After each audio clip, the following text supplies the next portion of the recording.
शिव के गढ़ में बदहाल किसान। जी हां, केंद्रीय कृषि मंत्री शिवराज सिंह चौहान के राजनीतिक गढ़ में किसानों से जुड़ी परेशानियों का माहौल धीरे धीरे गर्माता जा रहा है और यह असंतोष कब बड़े राजनीतिक रूप ले ले कहना मुश्किल है।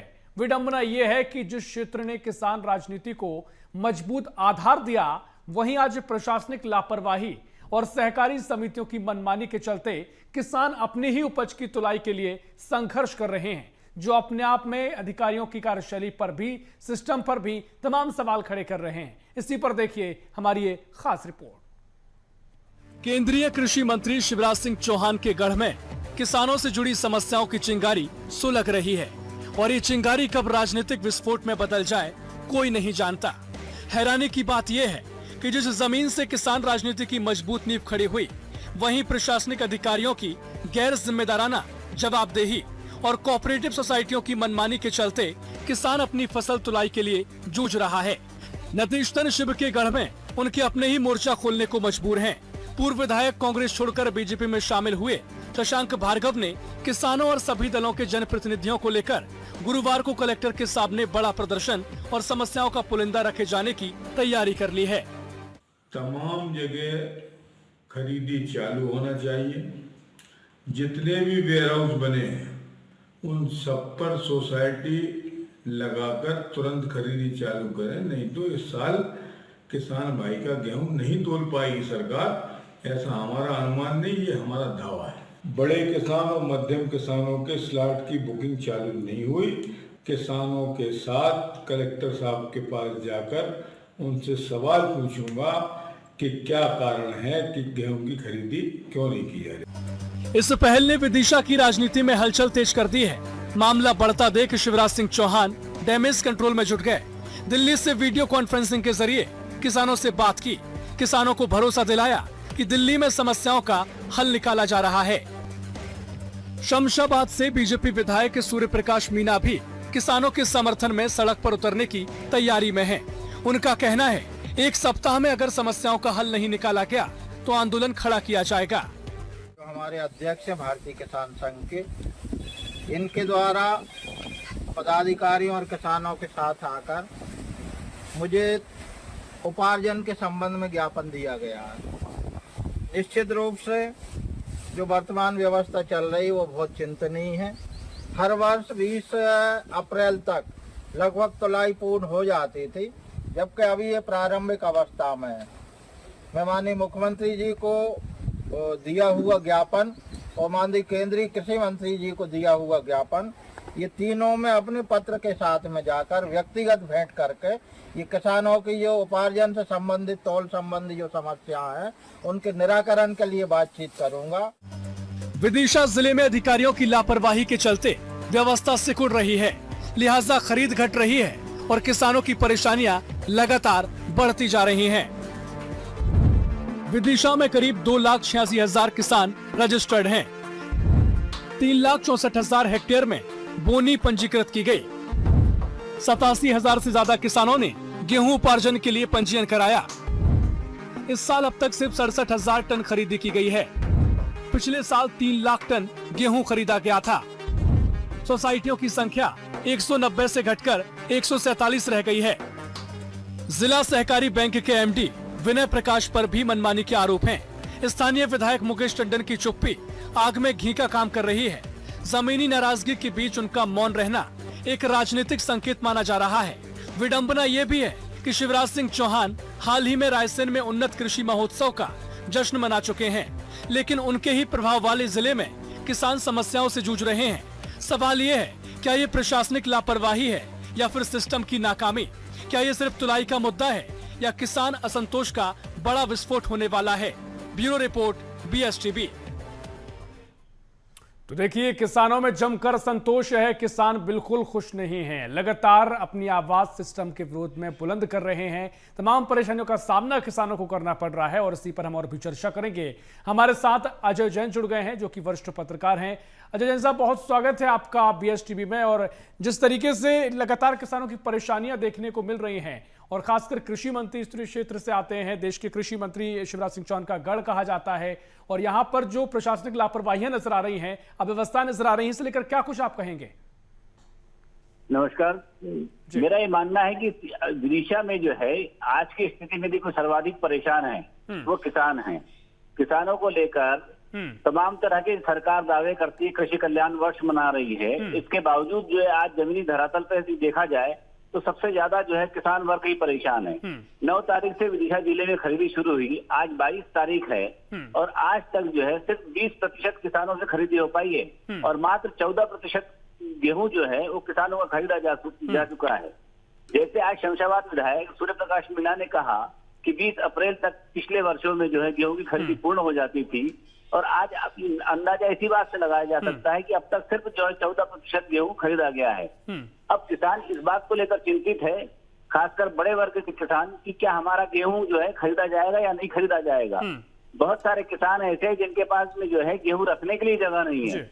अब वो किसान कहाँ रखेगा गेहूं। ये मौसम जो है बिगड़ा हुआ रहता है, किसान का पूरा अनाज जो है खुले में पड़ा हुआ है। यदि समय पर खरीदी नहीं हुई तो उन किसानों की स्थिति क्या होगी। नहीं, बिल्कुल बिल्कुल ठीक है, आप कह रहे हैं। वाकई में समस्या किसानों के लिए बड़ी गंभीर है। आपसे हम और चर्चा करेंगे। हमारे साथ सुजीत देवलिया भी जुड़ गए हैं, किसान नेता हैं, लगातार किसानों के हक में आवाज बुलंद कर रहे हैं। सुजीत जी, बहुत स्वागत है आपका BSTV में। और जिस तरीके से लगातार ये समस्याएं देखने को मिल रही हैं, प्रशासनिक लापरवाही भी बड़ी वजह बताई जा रही है। अधिकारी या तो सुन नहीं रहे हैं या फिर जमीन पर हालात जो है वो समझ नहीं पा रहे हैं। आप इसे कैसे देखते हैं? नमस्कार। मैं ये सरकार की गंभीर लापरवाही है और उनकी नियत किसान का माल खरीदने की नहीं, ये साफ नजर आ रहा है। आज क्योंकि आज 22 अप्रैल है, मैं जिंदगी से ये खेती होते हमारे घर में किसानी का ही काम है, ये देखता चला आ रहा हूँ। अभी तक हमारा काम लगभग निपट जाता था, उपज से संबंधित सारा काम हमारा निपट जाता था। हम दूसरे कामों में लग जाते थे, जैसे हमारे खेतों की हकाई करना, प्लाव करवाना, पारे मेढ़े बनवाना, इन कामों में हम लग जाते थे। लेकिन आज हम केवल बाट जोड़ रहे हैं इस बात की कि कब हमारा माल तो लगा, कब हम खलियान से फुर्सत हो पाएंगे। खलियान की ये स्थिति है, पूरा माल खुले में पड़ा हुआ है। और जिन किसानों के पास, जो छोटे किसान हैं या जिनके पास खलियान जैसी कोई जगह नहीं है, शेड वेड तो किसी के पास ही नहीं है, खलियान भी जिनके पास नहीं है। क्योंकि भारतीय जनता पार्टी के विधायक के जो सूर्य प्रकाश मीणा जी भी हैं, उन्होंने भी आपकी बात को सुना और वो खुद आपके साथ समर्थन में जमीन पर उतरे हैं। हाँ, मैं उनका बहुत स्वागत करता हूं, लेकिन स्थानीय विधायक हमारे मुकेश टंडन जी ये कोई बात नहीं कर रहे हैं। एक बहुत गंभीर बात है, ये बहुत शर्मनाक बात है कि देश के कृषि मंत्री हमारे सांसद हैं और वो उल्लास मना रहे हैं, कृषि मेला लगवा रहे हैं, लेकिन धरातल पे हालात इतने खराब हैं कि किसान नहीं, बिल्कुल वाकई में हम इसलिए कह रहे हैं क्योंकि देश के कृषि मंत्री का ये राजनीतिक क्षेत्र है। यहाँ से वो लगातार सांसद भी रहे और विधायक भी जिस तरीके से सांसद रहे और लगातार इस जनता ने उनका प्रेम दे दिया। लेकिन खैर जो सिस्टम की लापरवाही नजर आ रही है, इस पर कड़े सवाल होना भी चाहिए। हमारे साथ मोहित रघुवंशी भी जुड़ गए हैं, जो कि जिला कांग्रेस अध्यक्ष है विदिशा से। मोहित जी, बहुत स्वागत है आपका BSTV में। और जिस तरीके से ये तस्वीरें हम देख रहे हैं, किसान परेशान हैं और खुद जो बीजेपी विधायक हैं सूर्य प्रकाश जी, वो खुद कह रहे हैं समाधान नहीं हुआ तो आंदोलन करेंगे। आप इस समस्या को कैसे देख रहे हैं? जी नमस्कार। जैसा कि आपने बताया, किसान पूरी तरीके से जबरदस्त तरीके से परेशान है। किसानों ने उपज तो अपनी ले ली है, कई किसान तो बेचारे छोटे और बड़े में उलझा दिया। तो छोटे का पंजीयन होगा, बड़े का पंजीयन नहीं होगा। किसानों में वर्ग संघर्ष करा रहे हैं। दूसरा, वेयर हाउस पे वर्ग संघर्ष करा रहे हैं। वहाँ पे लेबर जो आई है छोटे किसानों की, मात्र 100 कुंटल दिन भर में तोलने का कार्यक्रम दिया कि 1000 कुंटल तोलेगी और वहाँ लेबर बेचारी बैठी रहती है। 1000 कुंटल तोलने जो 2500 और 3000 कुंटल तोलती है दिन भर में, उसे मात्र 1000 कुंटल पे रख दिया। दिन भर की मजदूरी उसे नहीं मिल रही है। मजदूर परेशान, किसान परेशान, वेयर हाउस वाले परेशान, चारों तरफ से परेशान करके किसान। सरकार की नीयत साफ है कि हमको माल नहीं खरीदना है। जहाँ चुनाव होते हैं वहाँ नए नए प्रलोभन दिए जाते हैं, वहाँ पूरा अनाज खरीदा जाता है। आज मध्य प्रदेश में कोई इलेक्शन नहीं है तो कुछ देख नहीं रहे। KCC जमा करने की ड्यू डेट थी, उसको भी नहीं बढ़ाया गया। कई लाखों किसान ओवरड्यू हो गए, बेचारे आज परेशान हो गए। 31 मार्च उनकी ड्यू डेट थी, जब अनाज ही नहीं खरीदा उनने बैंक कहाँ से भरते। उनकी कई बच्चों की शादियां थी 21 मार्च को। नहीं, बिल्कुल आप ये बात ठीक कह रहे हैं क्योंकि जिस तरीके से परेशानियां हैं और मुझे लगता है कि अगर शादी विवाह का समय भी चल रहा है तो किसानों की उम्मीदें काफी होती हैं, ना सिर्फ उम्मीदें, व्यवस्थाएं टिकी होती हैं। कल हमारे द्वारा एक ज्ञापन भी दिया गया है और हमने कहा है कि अगर तत्काल कार्रवाई नहीं की गई तो सोसाइटियों पे और किसानों के साथ मिलकर मुख्यमंत्री के ठीक बात है। विपक्ष अगर ज्ञापन सौंप रहा है, लगातार मांग कर रहा है, अच्छी बात है और सिस्टम पर सवाल होने भी चाहिए। हमारे साथ अजय जैन साहब जुड़े हुए हैं। अजय जैन साहब, क्योंकि जिस तरीके से विपक्ष ने भी ज्ञापन सौंपा है और विधायक जो है भारतीय जनता पार्टी के सूर्य प्रकाश मीणा जी, इन्होंने भी किसानों के साथ आवाज उठाई है और कह रहे हैं कि हम मुख्यमंत्री से बात भी करेंगे, लेकिन ये लापरवाही या फिर जो अव्यवस्थाएं हैं एक वाकई में गंभीर सवाल खड़े करती हैं। इतनी समस्याएं हैं, शादी विवाह का समय है, किसान वैसे ही परेशान है, तो आक्रोश निश्चित तौर पर बढ़ेगा। निश्चित तौर पर जो है किसानों का आक्रोश जो है भारतीय जनता पार्टी और उनकी सरकार को जो है मुसीबत में डालेगा। जिस तरीके से जो है लोगों ने एक तरफा जीत भाजपा को विधानसभा चुनाव के दौरान दी थी, अब लोगों का मूड बदलने लगा है। यह जो खरीदी की समस्या मूल रूप से जो आई है वो सरकारी नीतियों की वजह से आई है। समय समय पर जो बदलाव किए गए, समय समय पर नए नए निर्देश लागू किए गए, इसकी वजह से जो है किसानों को अड़ंगे लगाते गए हर बार सरकार, जिसकी वजह से आज समय पर उनका गेहूं, उनका चना जो है बिक नहीं पाया और आज किसान जो है बहुत ज्यादा परेशान है। नहीं, वाकई में देखिए सुजीत देवलिया जी, आप क्या कुछ अब रणनीति आगे देखने को मिलने वाली है, क्या कुछ किसान नेता के तौर पर और किसान संगठन आगे करने जा रहा है? क्योंकि सूर्य प्रकाश मीणा जी आपके साथ हैं, शशांक भार्गव भी लगातार आवाज उठा रहे हैं और तमाम नेता, और जिस तरह की तस्वीर सामने आई है वो स्वाभाविक है किसानों में आक्रोश होगा, तो आप क्या कुछ आगे कर सकते हैं? अब तो आर पार की लड़ाई का वक्त आ गया। बहुत सब्र कर लिया किसानों ने, बहुत इंतजार कर लिया किसानों ने। अब तो हम हर सोसाइटी पे मुख्यमंत्री, कृषि मंत्री और प्रधानमंत्री के पुतले जलाएंगे और जो हमसे होगा उग्र आंदोलन हम करेंगे। क्योंकि सूर्य प्रकाश मीणा जी कह रहे हैं कि अगर मामला अभी नहीं सुलझा, समाधान नहीं हुआ, तो मुख्यमंत्री जी से भी बातचीत की जाएगी, ज्ञापन भी सौंपा जाएगा, क्योंकि अब बातचीत तो निश्चित तौर पर होगी ही होगी, लेकिन अभी कोई समाधान का रास्ता दिखाई दे रहा है? अभी हाल फिलहाल तो कोई समाधान का रास्ता बिल्कुल दिखाई नहीं दे रहा है। ये करना ही नहीं चाहती, ये लेना नहीं चाहती। ये खाद के समय इन्होंने परेशान करा, जैसे तैसे हमने अपनी उपज पैदा करी तो उसको बेचने के लिए हम परेशान हो रहे हैं। मंडी में 2200 के भाव, 2400 के भाव में मिल रहे हैं, तो हम कहाँ जाएं ये कुछ समझ में नहीं आ रहा है पूरे किसानों को।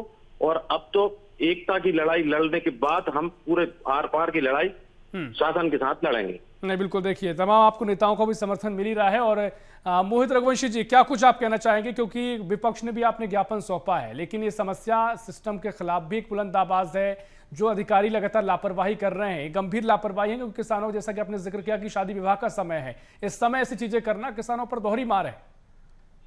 ये प्रशासन में बैठे हुए लोग, जो शासन के लोग निर्देश देते हैं उसको प्रशासन पालन करता है, लेकिन शासन में लोग बैठे हुए, ये लड़ाई सिर्फ एक गेहूं खरीदने की नहीं है, ये कृषि की लड़ाई है।